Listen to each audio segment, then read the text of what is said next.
Welcome to qnawire.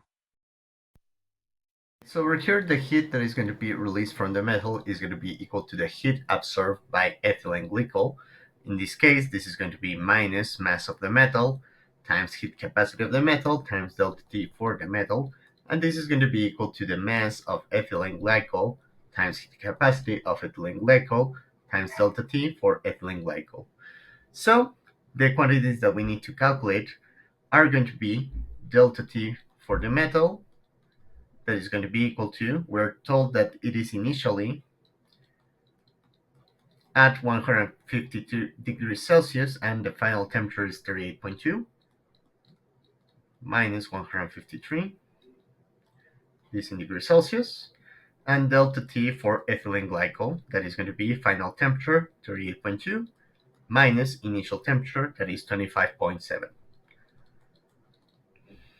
All of this in degrees Celsius. Each of them are going to be equal to minus 114.8 degrees Celsius and 12.5 degrees Celsius.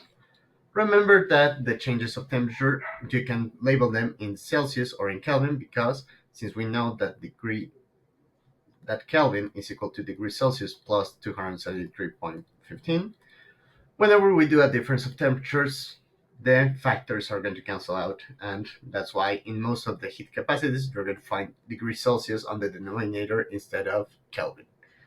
So, with this information, we can proceed with our problem.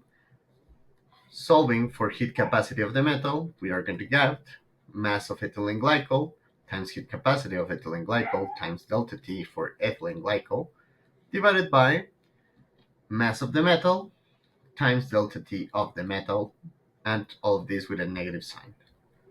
Replacing the values, we get mass of ethylene glycol that is provided in the problem is equal to 255 grams. Heat capacity of ethylene glycol is going to be 2.43 joules per gram degrees Celsius.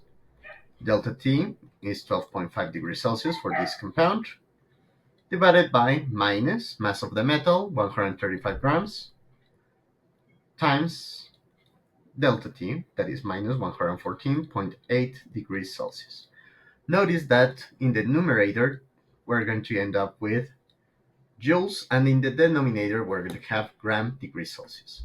So, after doing these operations, what we're going to get is that the heat capacity of the metal is going to be equal to 0.499 joule per gram degrees Celsius, or approximately 0.5 joule per gram degrees Celsius.